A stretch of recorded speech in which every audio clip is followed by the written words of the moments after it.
Bom dia a todos e todas que estão aí nos acompanhando nessa manhã gelada que está aqui em São Paulo. Que honra poder dar esse bom dia para vocês e falar de um tema muito legal hoje, que é sustentabilidade para a indústria de calçado.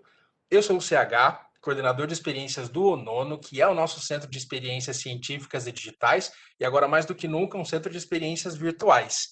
E a gente gosta muito de falar aqui no Nono, não só dos assuntos que impactam diretamente os negócios, mas a gente gosta também de falar de assuntos que têm um impacto socioambiental.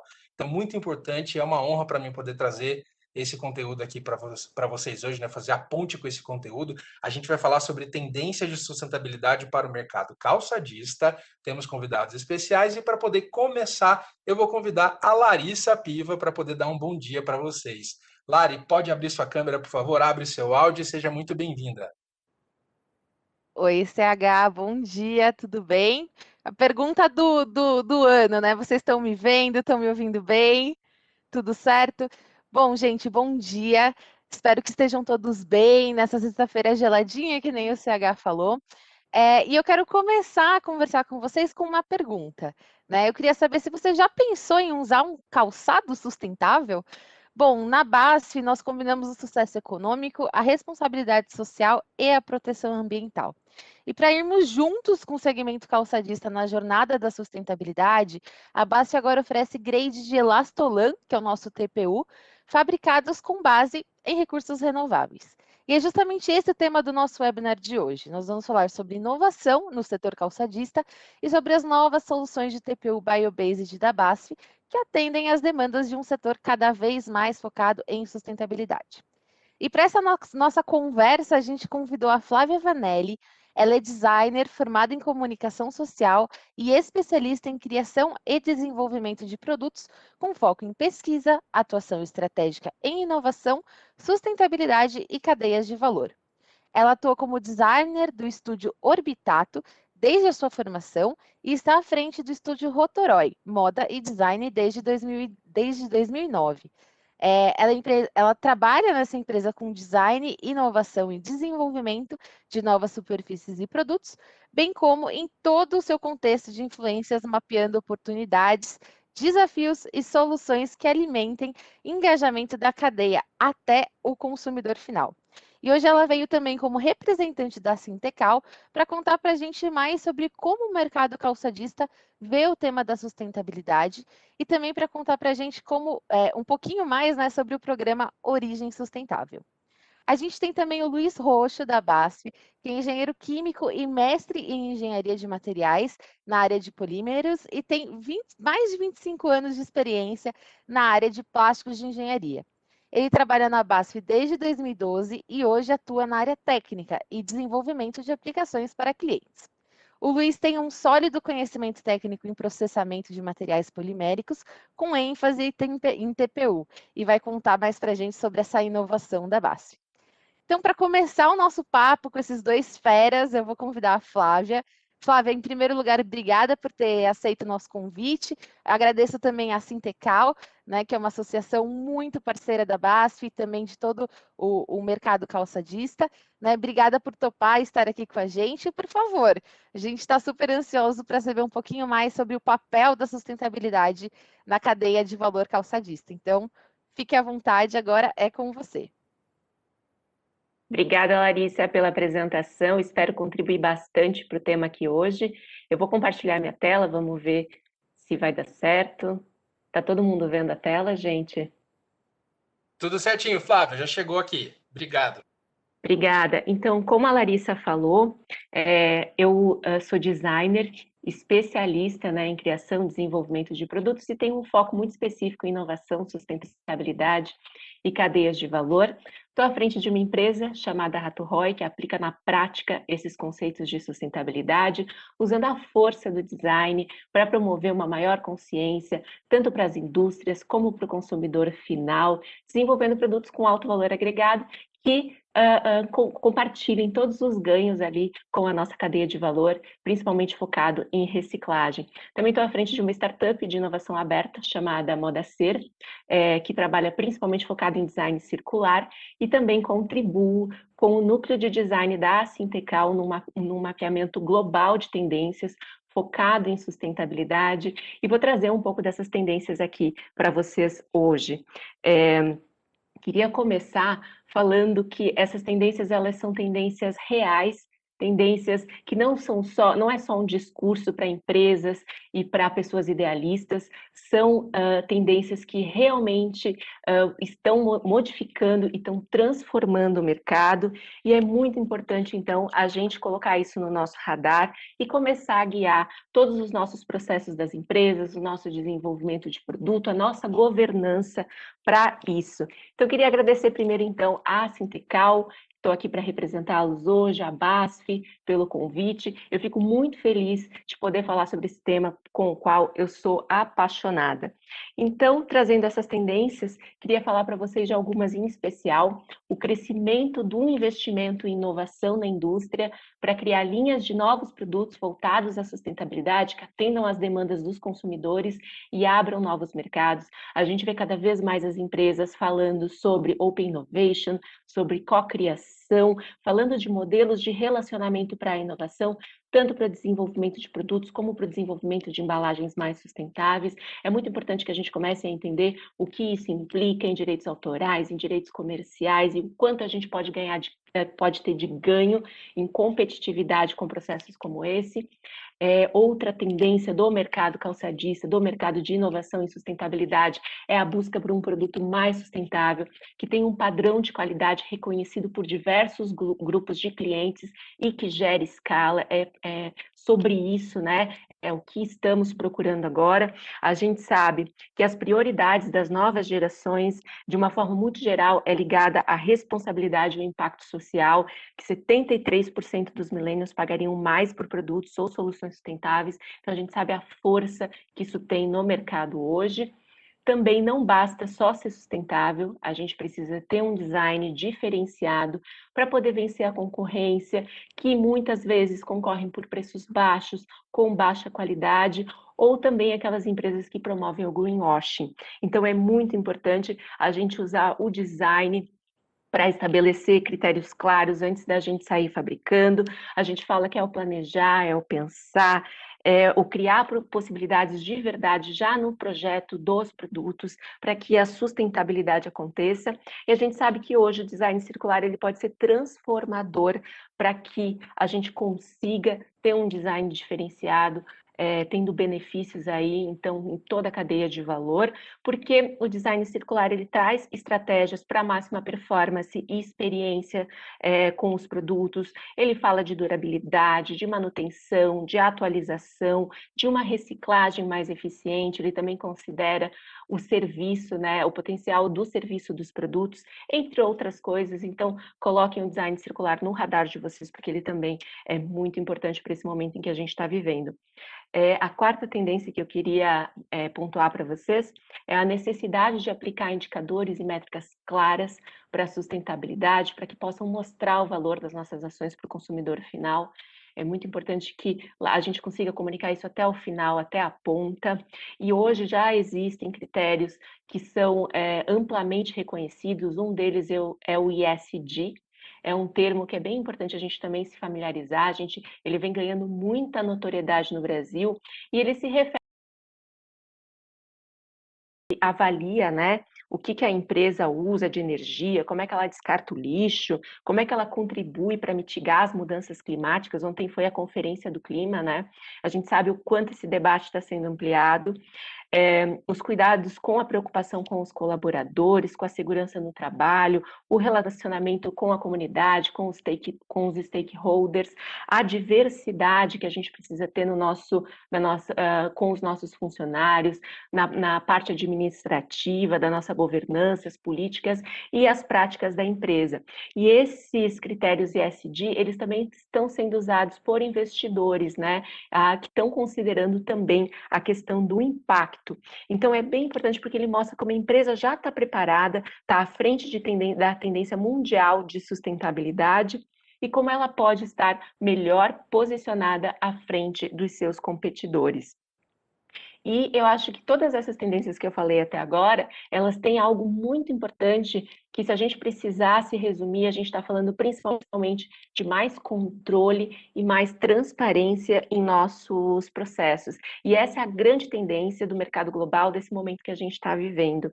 O consumidor ele está querendo saber cada vez mais o que ele vai fazer com aquele produto quando chegar ao final da vida útil, os materiais que compõem aquele produto vão servir para quê? Então, a gente precisa começar a se preparar, as empresas que estão pensando nisso, as empresas que estão pensando no ciclo do produto, que estão pensando no maior compliance com toda a cadeia de valor, com os fornecedores, pensando em como, na importância, né, da prevenção a riscos sociais, a riscos ambientais, são as empresas que estão à frente. A gente tem grandes players do mercado buscando isso, a gente tem a Adidas, a Nike tomando essa frente, e principalmente porque lá na frente ninguém mais quer que seu tênis apareça numa reportagem sobre plásticos no oceano, ninguém quer saber que o seu atacador vai parar na barriga de uma tartaruga, enfim, a gente sabe os danos, a gente sabe como isso é trágico, principalmente os danos para a imagem de uma companhia dentro dessa esfera, mostrando uma cadeia suja, ninguém mais quer ter isso. Então, por isso que é muito importante que a gente fale de controle e de transparência. Essas questões são chave e são fundamentais.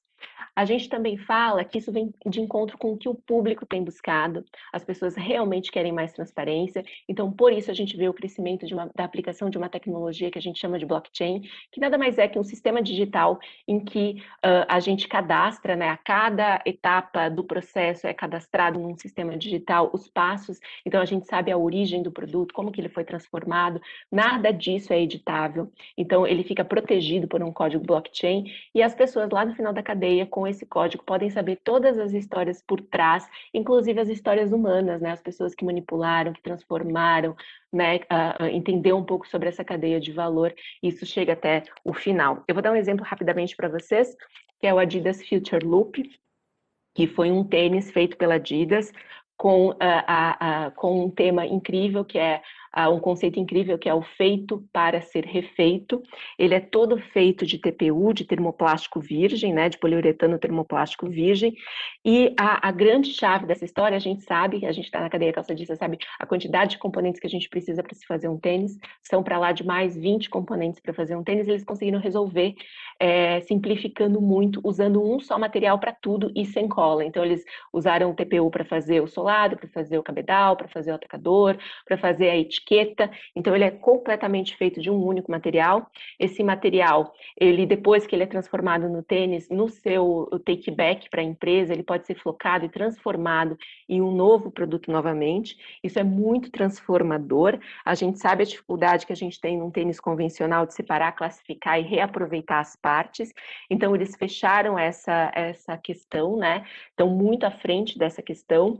E o que é muito interessante é que os tênis da primeira geração do Future Loop, eles já vieram com QR Code de blockchain na lingueta, em que o consumidor, ele aponta o celular, ele conhece as histórias por trás daquele produto, ele sabe sobre a questão da origem, dos materiais, e inclusive ele cadastra as suas experiências de performance com aquilo. A Adidas convidou os consumidores a correrem com o tênis e compartilhar suas experiências, e ele também funciona como canal direto de take back daquele produto para a empresa. O take back é uma tendência mundial. O que acontece? Na hora que o consumidor devolve aquele produto para a empresa, ele recebe uma porcentagem, né, de desconto na compra de novos produtos. Então, a gente sabe que é uma tecnologia que vai crescer muito. Para finalizar, eu queria falar de mais uma tendência final, que é para a escolha de materiais. A gente sabe que é o momento de apostar e priorizar em ativos que são recicláveis a longo prazo. Por que eu estou falando isso? Isso é para qualquer negócio, não só para o calçadista. O take back é uma realidade, a gente vai ter que começar a pensar sobre isso. E na hora que a gente está desenvolvendo o nosso produto, se a gente prioriza um produto, um material que é reciclável a longo prazo, em que estão desenvolvendo tecnologias, inúmeras tecnologias para o seu ciclo fechado, a gente vê alguns tecidos tomando essa frente, a gente vê alguns materiais tomando essa frente, o TPU é um deles. É importante, então, que a gente pense nisso, porque isso realmente vai ser algo muito importante para as nossas estratégias. E por fim, eu queria falar rapidamente, estou quase estourando meu tempo, mas eu queria falar que, como eu falei muito de controle e transparência, o programa Origem Sustentável é um programa da cadeia calçadista brasileira, ele certifica processos, tanto para a empresa de insumo como para produto final, e é muito importante porque ele já está posicionado nos critérios de ESG, e ele olha para todas essas dimensões, a econômica, a cultural, a ambiental e a social. E como eu tinha falado, né, não adianta a gente ter processo limpo e não responder e respeitar direitos humanos, leis trabalhistas, não buscar ações preventivas aos desafios ambientais, não promover responsabilidade social, não ter tecnologias, não investir, né, em tecnologias ambientalmente amigáveis. Enfim, essas são algumas questões. Se vocês quiserem saber mais sobre o programa, depois podem entrar em contato diretamente com a Sintecal. Ali a gente tem o telefone e tem o e-mail. Queria deixar também os meus contatos, se vocês quiserem ampliarem o debate e conversarem comigo mais sobre o tema. Aqui fica o meu contato para vocês. Queria agradecer à BASF e à Sintecal. Obrigada pelo tempo e obrigada por todo o tempo de vocês. Obrigada a todos. Obrigada, Flávia, pelo seu panorama. Foi extremamente interessante. Realmente é uma coisa que eu sempre falo em todos os webinars que a gente faz sobre sustentabilidade. Sustentabilidade é um tema de agora. Não é uma coisa que a gente fala para o futuro, não é uma coisa que era importante no passado, não, é o agora. Né? E a gente realmente precisa buscar soluções para atender esse mercado cada vez mais. E Roxo, a Flávia falou bastante sobre o papel do TPU no mercado calçadista, principalmente sustentabilidade, e eu queria te convidar para conversar um pouquinho mais com a gente sobre esse papel. Então, Roxo, por favor. Bom dia, pessoal. Bom dia, Lari, CH, Flávia. Bastante interessante o trabalho da Sintecal com relação, e a gente está vendo isso ultimamente, que vai ser dia a dia mais forte no nosso mundo de plástico e em outros materiais também. Pessoal, vou tentar aqui mostrar, vamos ver se a apresentação aparece. Vocês me falem quando estiver vendo. Tá chegando, Rojo. Só colocar em modo de apresentação aí, perfeito. Já estamos vendo a sua tela cheia. Obrigado. Belezinha, então? Vamos lá? Pessoal, falar um pouquinho do TPU, as aplicações. Depois a gente vai entrar na parte do TPU de fontes renováveis. E alguns projetos da BASF pelo mundo afora. Então vamos lá. Aqui são os sites de produção de TPU que a BASF tem, Estados Unidos, em Langford, que é a matriz. É uma cidade bem pequenininha, mas uma fábrica enorme da BASF para TPU. Yokkaichi, Xangai e Taiwan. Esses são os centros de produção de TPU, centros de pesquisa. Aqui só mostrando para vocês um pouquinho da vista, né, de Langford, onde está localizada a maior planta de TPU, né? Langford fica entre Osnabrück e Bremen, duas cidades maiores e uma das cidades principais da Alemanha também. Está próximo de Hannover, que é um dos aeroportos internacionais da Alemanha. Então aqui a gente vê o site produtivo da BASF. Hoje a capacidade mundial de produção de TPU é em torno de 550 mil toneladas ano de TPU, contando com todos os outros produtores de TPU no mundo. Então vamos falar um pouquinho do que é o TPU. TPU é um material muito interessante, gente. Eu adoro trabalhar com TPU, há muitos anos trabalhando com ele. A Lari já até entregou o tempo de experiência, né? Então é bastante tempo. Mas o TPU, o que ele é? Ele é um elastômero termoplástico em bloco, né? O TPU é um elastômero termoplástico em bloco, ou seja, ele tem uma fase rígida e uma fase macia. E elas são as responsáveis pelas propriedades do TPU. No caso da fase rígida ou fase dura, os materiais responsáveis por isso são um isocianato e um extensor de cadeia.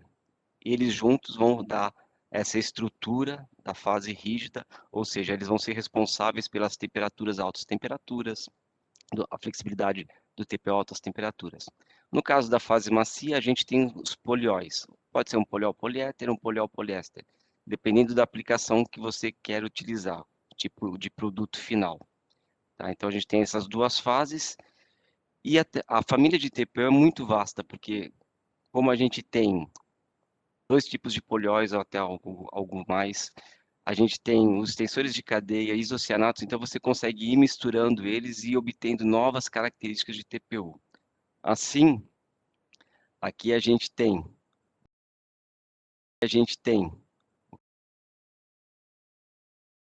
na aplicabilidade do TPU. Então, um tipo de poliol. Quando você usa um poliol poliéster, você tem propriedades mecânicas muito boas, muito elevadas, e uma resistência a óleos e graxas. Quando você usa um TPU poliéter, você tem um material com maior resistência à hidrólise, resistência microbiana, e é o TPU poliéter, ou a fase macia dele, que vai dar resistência, vai dar flexibilidade e temperatura a baixas, vai dar flexibilidade a baixas temperaturas. O TPU, ele trabalha numa tool, ele é flexível, numa faixa de temperatura que vai de menos 40 até 100 graus. Então, é uma faixa muito ampla, muito longa, e onde você tem um material altamente flexível, diferente de outros materiais onde você precisa adicionar plastificante, o TPU você não precisa. Tá? Isso aqui falando de polióis, vamos falar agora um pouquinho aqui dos isocianatos responsáveis pela fase rígida do TPU.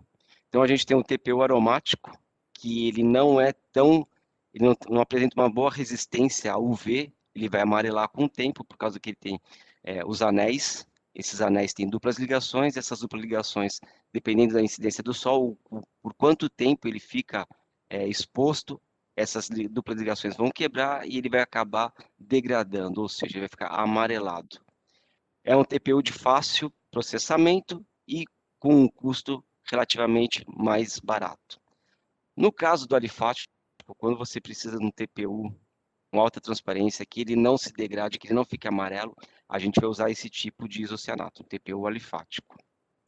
A base tem uma linha de isocianatos, ou de famílias, né, de TPU-L, onde a gente, famílias, né, de TPU-L, onde a gente usa um isocianato, um H12MDI, que ele proporciona uma transparência muito elevada no TPU. A gente pode até dizer que é um TPU amorfo, praticamente, porque o grau de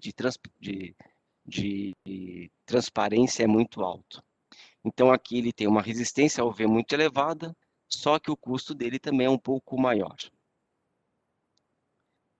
Falando um pouco da dureza do TPU, então a gente tem lá que ele vai mais ou menos de 45 chorar até aproximadamente 98 chorar. Então ele cobre uma vasta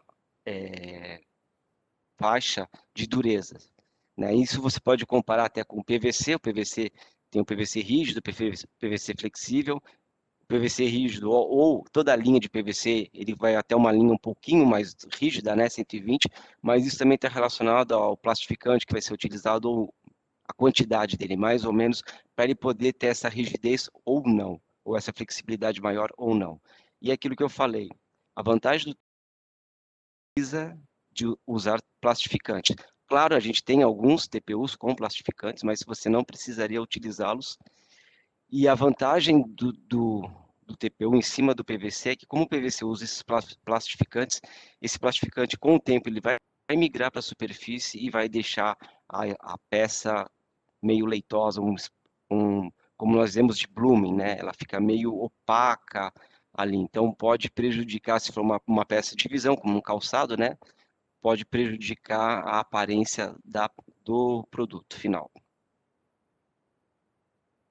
Aqui, comparando o TPU com outros TPs, né, que são todos elastômeros termoplásticos, o que muda é o grupo funcional de cada um deles. No caso do TPU, a gente tem o grupo ureia, né, o grupo uretano. E aqui a gente tem, então, alguns TPs em bloco ou blendas, como o caso do TPV, que são retículos, né, eles formam ligações cruzadas. E aí a gente vai analisando propriedade a propriedade aqui, né? Resistência à tração, a gente vê que o TPU tem uma boa, não somente resistência à abrasão, mas resistência à tração, à abrasão, uma propriedade mecânica superior aos outros demais, aos outros TPs. Resistência à hidrólise, se você usa um TPU à base de poliéter, ele vai apresentar uma resistência à hidrólise muito boa. Resistência química do TPU, ela é boa, tá? Lógico, o PVC, no caso, apresenta uma resistência química melhor do que a do TPU, mas conforme alguns aditivos que a gente vai adicionando à formulação, você vai aumentando essa resistência química. O TPU ele não tem resistência química a certos combustíveis, como o biodiesel, por exemplo, ele é fortemente atacado e sofre inchamento. Então, aqui a gente pode analisar os demais TPEs e TPUs e as suas propriedades físicas e químicas, ok?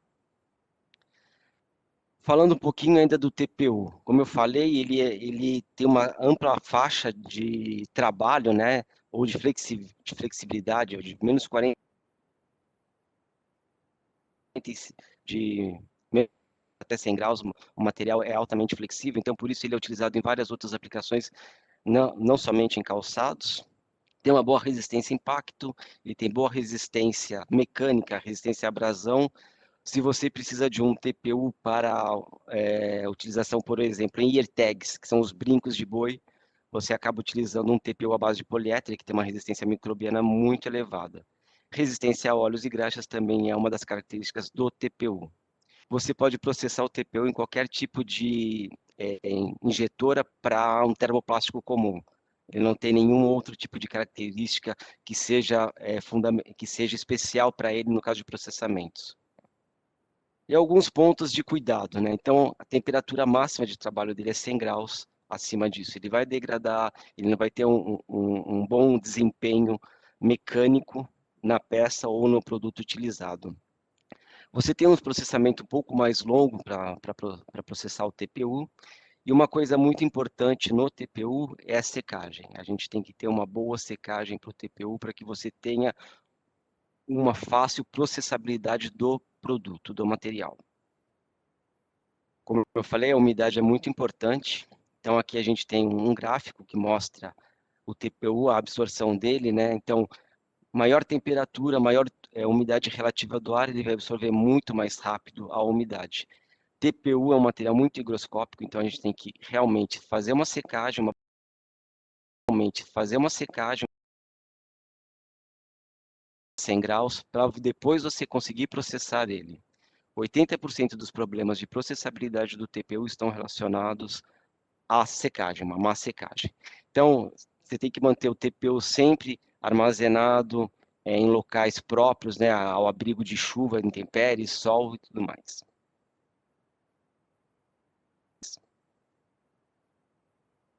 Bom, falando um pouquinho do nosso material, né, a marca registrada da BASF é Elastolan. Como eu falei no início, a família é muito grande, tem uma família muito grande de TPUs, porque você tem várias combinações de isocianatos, polióis, extensores de cadeia e por aí vai.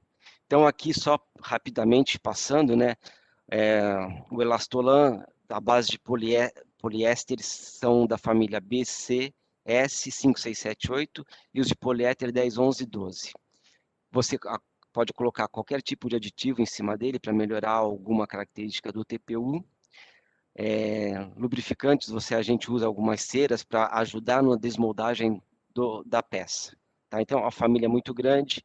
Aqui eu deixo só a nomenclatura para vocês reconhecerem o que é cada tipo de TPU, durezas e tudo e outros aditivos e outras particularidades do nosso material. Vou falar um pouquinho mais rápido aqui a respeito das aplicabilidades dele para calçados. Então aqui a gente tem uma família 12, que é uma família transparente.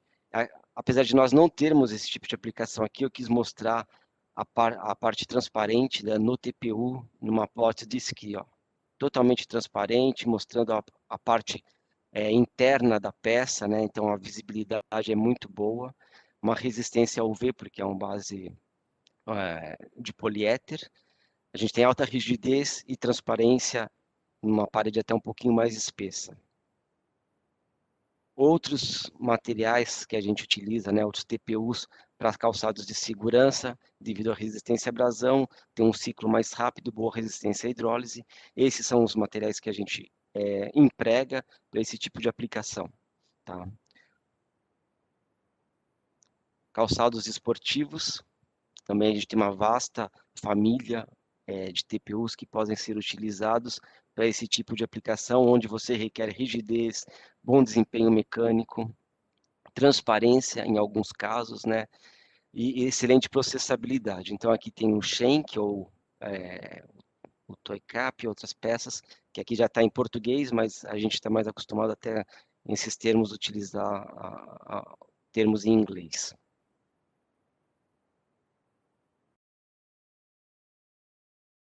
Bolha feita em TPU, né, de absorção de impacto, que requer alto desempenho mecânico na peça. Então a gente acaba utilizando o TPU pelas várias propriedades que eu já vim citando atrás, né, como resistência à abrasão, a transparência, boa processabilidade, bom desempenho mecânico.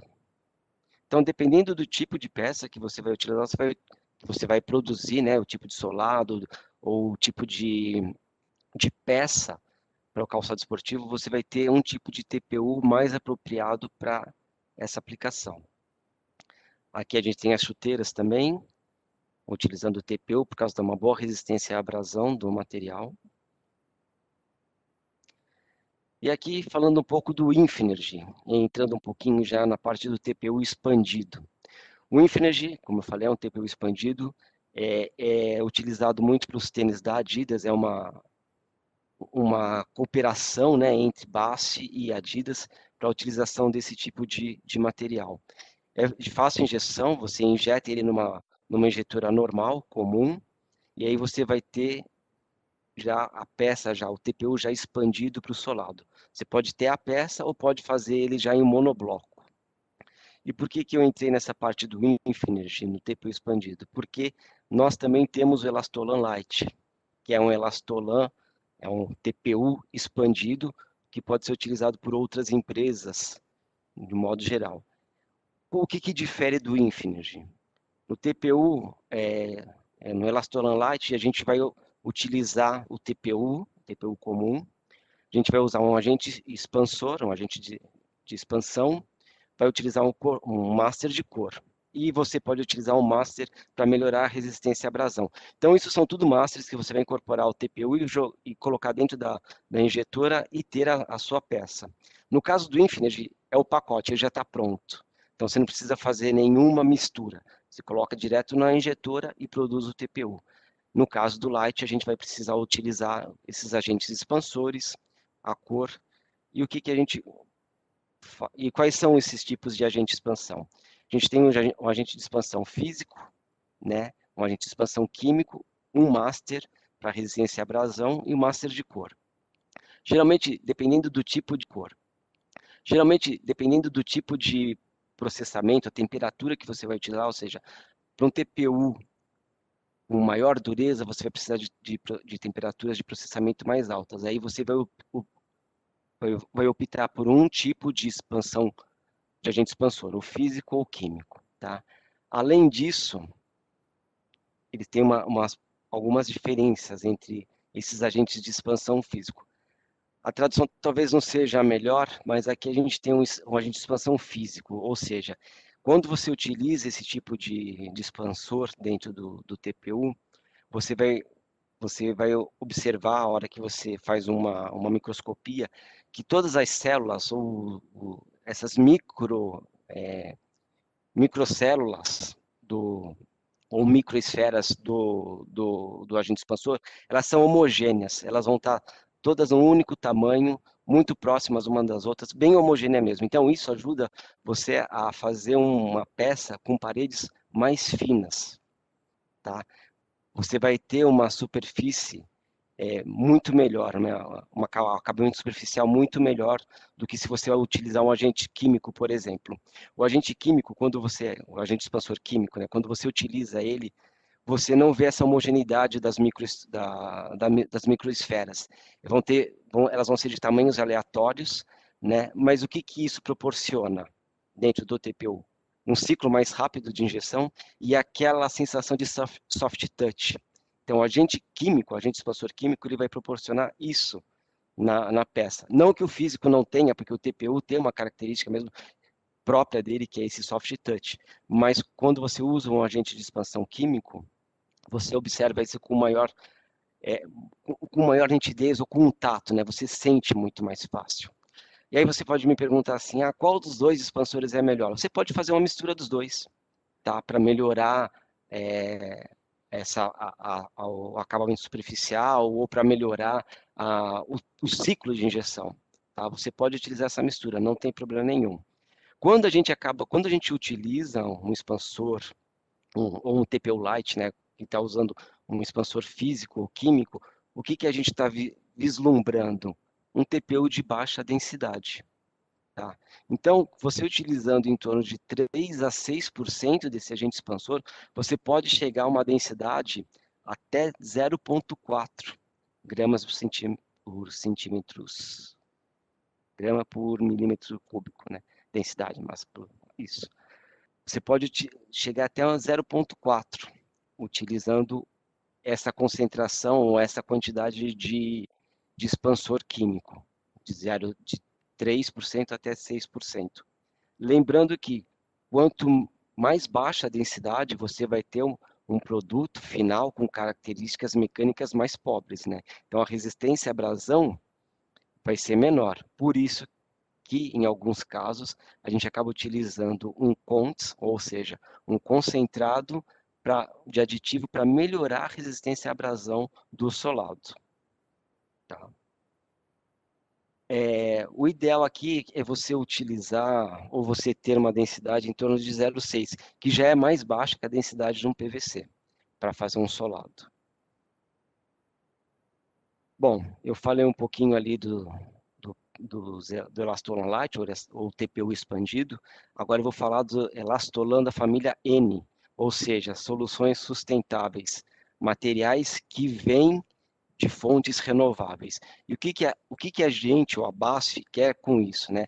A gente quer ser um líder nessa área de sustentabilidade para todos os produtos, não apenas em TPU, mas para todos os produtos de plástico de engenharia que nós fabricamos. Né? A gente quer valorizar esse tipo de ação com o nome BASF, fazer com que o cliente lembre, pô, sustentabilidade, reciclagem, vem o nome da BASF em primeiro plano. Então, aqui a gente tem um tênis sustentável, todos os materiais nossos que podem ser utilizados para um tênis, né, à base de fontes naturais, ou, né, recicláveis também. Então, a gente tem vários aqui, um Elastopan. Eu vou me deter a falar mais do Elastolan, que é o TPU.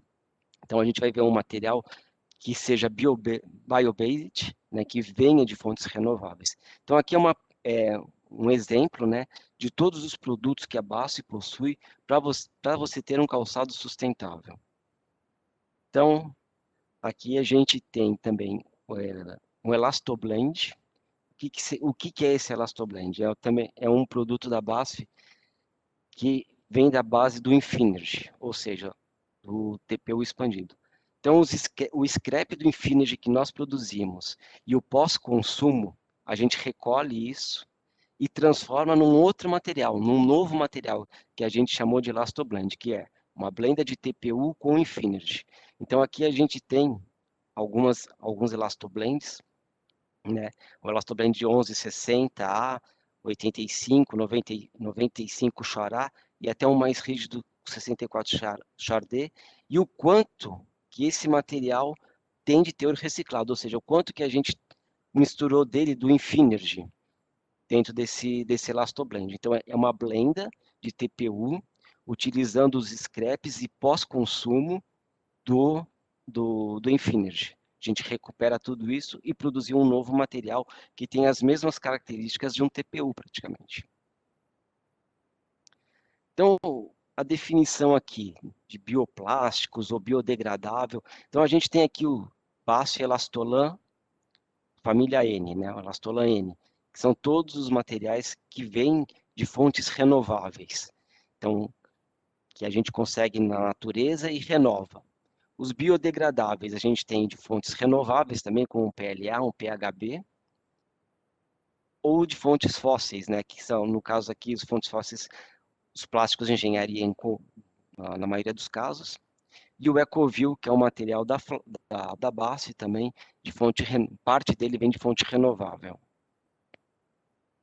Então, falando um pouquinho aqui do nosso Elastolan, família N, ou seja, material que vem de fontes renováveis. Então, aqui a gente tem o óleo de mamona, a gente trata esse óleo de mamona, transforma ele em ácido rizonoleico, e isso daí vira um ácido biocebásico, e a gente utiliza esse tipo de produto, né? Ele é uma fonte para produzir depois o TPU, né? Então, são fontes, são materiais, matérias-primas utilizadas para a fabricação do TPU. Então, a gente tem aqui um TPU bio-based poliéster, e a gente consegue utilizar esse tipo de material em torno de 40% a 50%, dependendo do tipo do TPU, da dureza, de fontes renováveis. Tá? Então, aqui a gente tem a resistência à abrasão, que é uma das propriedades mais importantes no termo para solado, né? E a gente pode verificar que uma resistência à abrasão de um bio-based, né, um TPU bio-based de dureza 85 Chorá, com 35 de abrasão.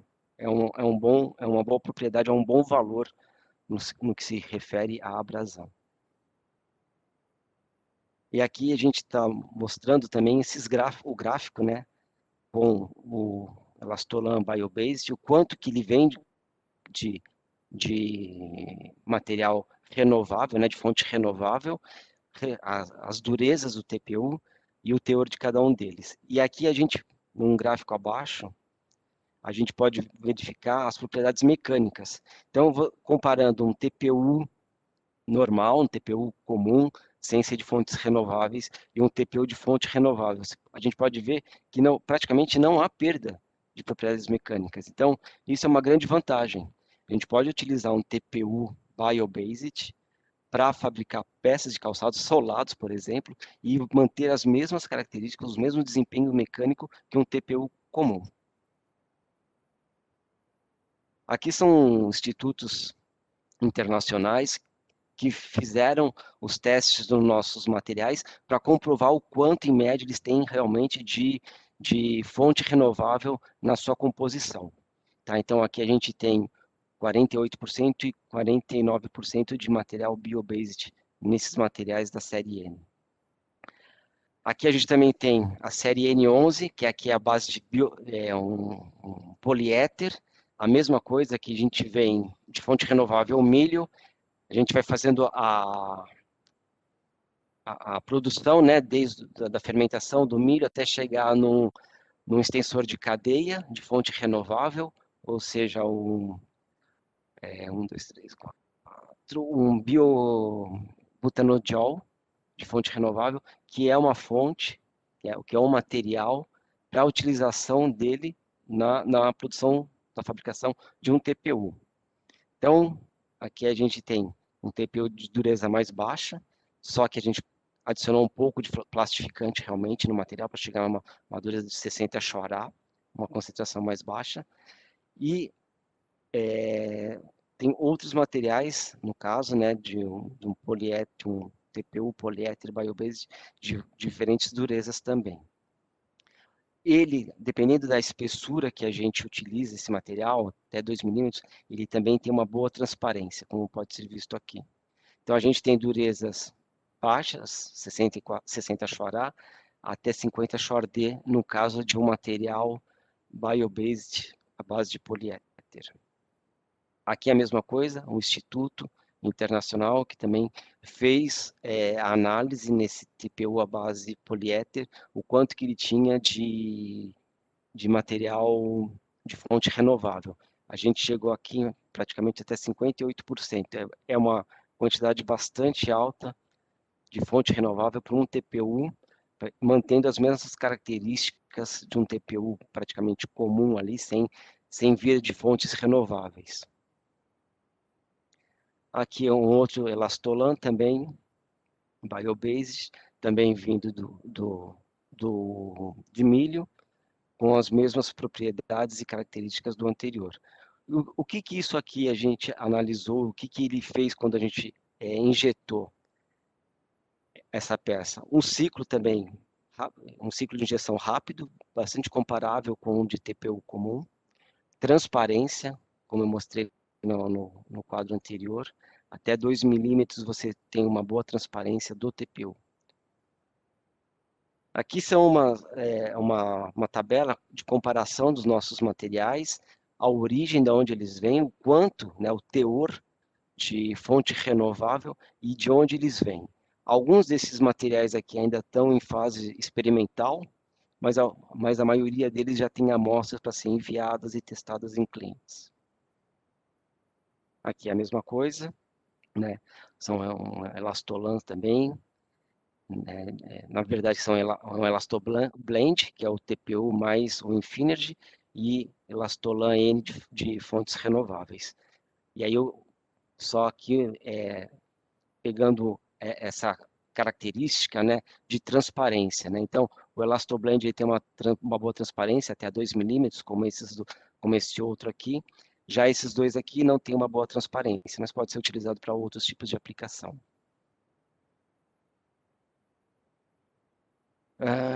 Aqui continuando ainda com soluções sustentáveis para solos, né, os diferentes TPUs, tanto TPU comum como TPUs de fontes renováveis, a sua dureza e a transparência até 2 milímetros de espessura do material.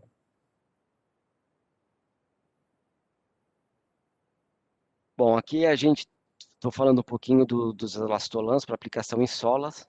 Então, são os grades que a gente utiliza para sola, um 9523, 9534, né? A dureza de cada um dele e como ele é designado, né? O processamento dele. A maioria deles todos por injeção, com um bom ciclo, né, de injeção, não altera com relação ao TPU comum, né? O TPU vindo de fontes renováveis não tem esse tempo aumentado nem nada. E aqui, finalizando, pessoal, não sei se deu tempo, aqui não está falando, mas a gente tem vários outros projetos de reciclagem. Por exemplo, a reciclagem química, que é um processo dentro da BASF, que está começando, né, engatinhando dentro da Alemanha, para pegar o produto final e ele voltar até a matéria-prima dele original, né? Ou a matéria-prima dele original para, de repente, para voltar novamente à produção de uma poliamida ou de um TPU, o material que seja. Pessoal, não sei se eu falei muito rápido, espero que tenha passado bem as informações para vocês, da ideia do que a gente queria, né? O tempo é um pouco curto, então eu tive que dar uma aceleradinha um pouco no processo. Lari, você quer voltar? Tá perfeito, Roxo. Obrigada. A gente tem várias perguntinhas para você. A gente vai fazer o nosso melhor para responder todas, tá, pessoal? A primeira é do Márcio dos Santos. Ele pergunta quais linhas de TPU de vocês podem ser processados em máquinas injetoras convencionais. Ô, Márcio, como eu falei, praticamente todos os TPUs a gente utiliza máquina de injeção ou de extrusão convencional. Ele não tem nenhuma particularidade ou especialidade para que seja utilizado um outro tipo de máquina. Você pode utilizar a mesma que você usa para injetar um plástico de engenharia, um PVC, você pode usar para TPU. Perfeito, Roxo. Ele tem mais uma pergunta que é: a homogeneidade das células é algo difícil de se conseguir. Ele ocorre em função do próprio expansor físico ou é uma melhora na resina e uma compatibilidade diferenciada? No caso, quando no TPU normal, no TPU comum, né, sem ser de fontes renováveis, que você não usa o TPU Lite, a homogeneização já está ali. Você recebe o pellet dele, ele já está com todos os aditivos, vamos falar assim, dentro dele, então você processa bom e tem uma boa homogeneização. No caso, quando você utiliza o TPU Lite, por exemplo, que você vai ter um agente expansor físico ou químico, um master de cor, talvez você utilize uma, um aditivo para melhorar a resistência à abrasão da sola do seu produto final, é, é bom que você tenha essa homogeneização, né, essa mistura ali dentro do, do funil, ou antes de colocar o material, né, se ele vem, como ele vai vir todo em pellets separados, que você faça uma boa homogeneização e coloque no funil. Mas dentro da injetora, o próprio agente expansor vai ajudar, vai facilitar essa homogeneização. Como eu falei, o agente de expansor físico tem essa característica, né? Ele é mais homogêneo, então ele vai ajudar nessa homogeneização de todos os outros ingredientes, vamos chamar assim, do TPU, para que você tenha o produto final com todas as características, a coloração bem difundida em toda a peça. Lari? Obrigada, Roxo. A gente tem mais uma pergunta da Vanessa Rosa. Ela pergunta quais são as fontes dos renováveis. Eu acho que se você comentou, mas se você pudesse dar uma resumida para a gente. Na verdade, a gente utiliza as fontes renováveis ali, o óleo de mamona é um deles, né? O milho também é outro, onde a gente consegue extrair, fazer uma reação química e obter o butanodiol, né? A partir do milho, né? De uma origem fonte renovável. Então, basicamente, são essas duas fontes que a gente viu aqui na apresentação, que a gente utiliza para produzir os nossos elastolans ou TPUs sustentáveis, família M. Perfeito, Roxo. A Mais gente tem alguma? mais uma pergunta do Márcio. Ele pergunta qual é a cor aparência de TPUs da série N? Se você não colocar nenhum tipo de aditivo de coloração, ele vai ser uma coloração muito próxima, ou praticamente igual ao TPU comum. Ou seja, a gente chama de natural, é aquele meio branquinho, mais creminho. Essa é a cor dele. Agora, quando você faz uma peça um pouquinho, uma peça, né, injeta uma peça de parede fina, bem mais fina, é capaz de você conseguir a transparência ali, né, como mostrei em alguns slides, até 2 milímetros você consegue ver uma boa transparência, é um material mais claro ali, né?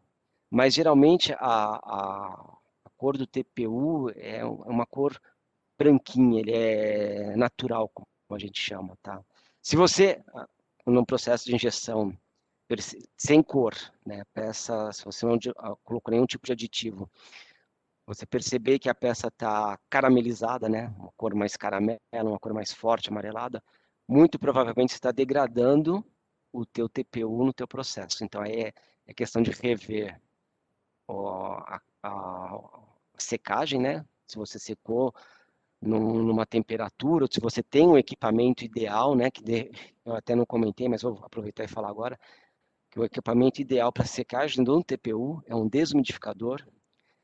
Esses secadores de bandeja, eles não são apropriados, eles não têm uma boa eficiência, o bom mesmo para você ter uma peça boa em TPU é que você utiliza um desumidificador. Então, se a tua peça está meio amarelada, é porque de repente tu está usando uma temperatura de secagem muito elevada, um tempo muito alto, ou deixou muito tempo o material dentro da injetora, né, do canhão, e ele acabou degradando ali. Certo? Certo, Roxo, obrigada. A gente vai para uma pergunta agora para a Flávia. Flávia, a Flávia ainda está com a gente. Você acredita que saber que um produto dentro da cadeia é de fonte renovável influencia na hora da compra do consumidor final? Oi, gente, obrigada, Lari. Vocês estão me ouvindo? Estamos Sim, sim. Flávia, está Sim, perfeito.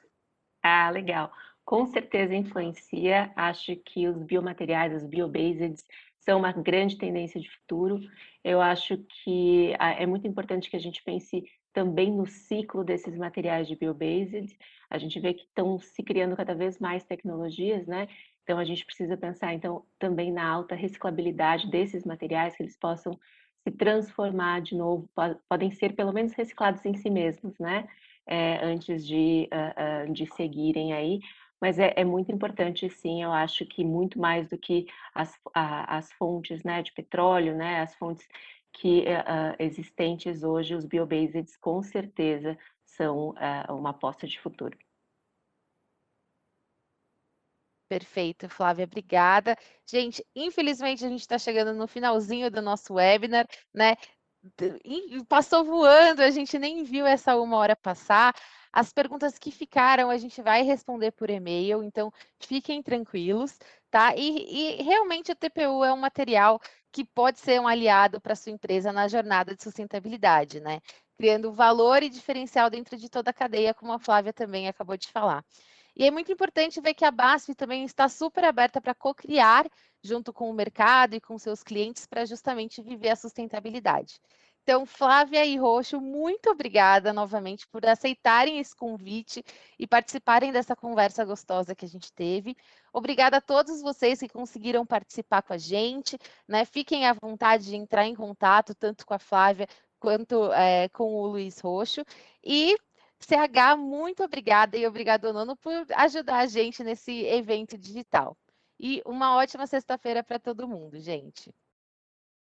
E conectar a nossa divisão de calçados com a indústria, né? E muito importante falar de sustentabilidade também. Foi uma honra para a gente, muito obrigado pela confiança e convidar vocês, todos e todas que estão nos assistindo aí, para navegar bastante nessa plataforma onde vocês assistiram esse conteúdo ao vivo. Tem bastante conteúdo aí muito interessante de todas as indústrias da BASF, tem também conteúdos de diversidade e inclusão, tem uma infinidade de materiais e conteúdos aí,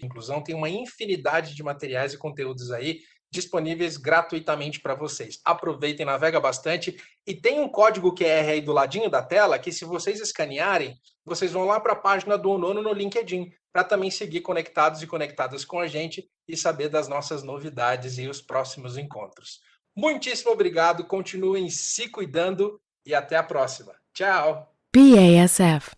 We create chemistry.